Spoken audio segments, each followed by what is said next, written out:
I had been involved with many different gurus and yogis, and I had taken initiation from different spiritual masters. But the interesting thing is that I had met one spiritual master who taught me for about almost 3.5 years. But he always told me that he was not my guru. So one day I took initiation from Sri Chinmoy. And then I came back and saw this previous teacher. And I mentioned how I found my guru now.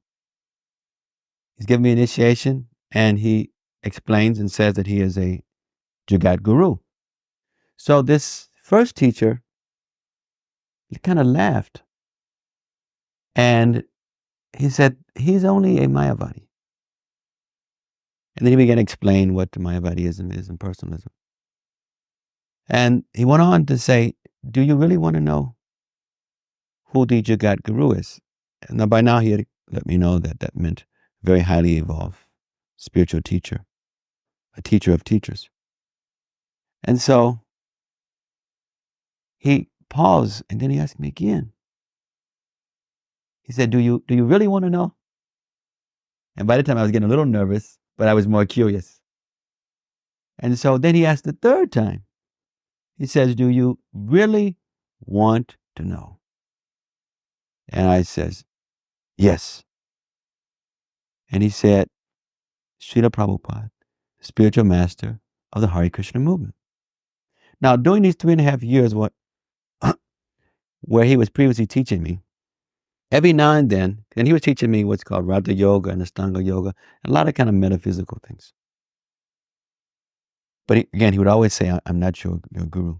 But every now and then he would say something or explain something, but he would say, but Prabhupada says like this, or Prabhupada has done like this.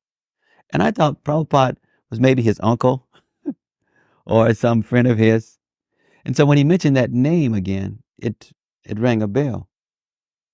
And he says, when he told me that Srila Prabhupada, the spiritual master of the Hare Krishna movement, I was devastated because I had saw the devotees 2 different times.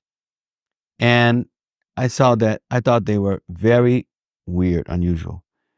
And I was thinking, you mean those people who wear the bed sheets, who put war paint on their face and go around jumping down in the streets with tennis shoes on and mismatched socks? You mean they are connected with something that is very advanced, very high? He said, their spiritual master is a spiritual master of spiritual masters, and they have the higher knowledge on the planet.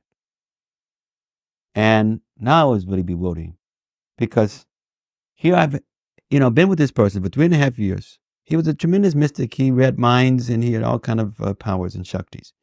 And he had never cheated me or disappointed me. And he always told me that he wasn't my guru. So I had, I was in a dilemma. So I decided I would go and explore with the idea that I was really trying to prove to myself that for some reason he's lied to me. So I got as many books as I could from the devotees. And I went to visit the temple in New York, and I would go and hear Bhagavad Gita class. I would go and hear the devotees talk just to find fault. But the more that I studied the books, the more I became convinced. And as I talked to devotees, I saw there's all different types of devotees. And some are serious, some are less serious. And I saw that there were some problems, but I realized those who are following are very special, and the philosophy was very special. So then after that, I came back to him at some point because, after studying like that for 6 months, then I decided, to join. And I went to Dallas to help Satsu Maharaj in the Gurukula. But now once, a couple of years later, I saw that same teacher. And I wanted to ask him some questions and ask him a few questions. And he became furious, very furious.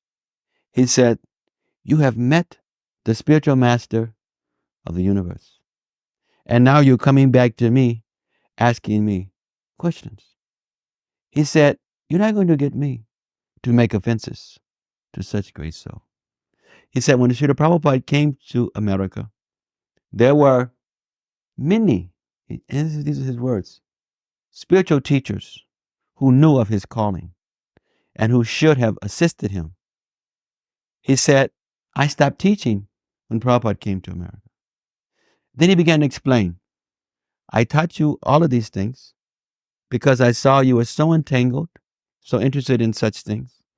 And I realized that this would help you in your service for Prabhupada in the future. He said, now, you leave here and don't you ever come back again.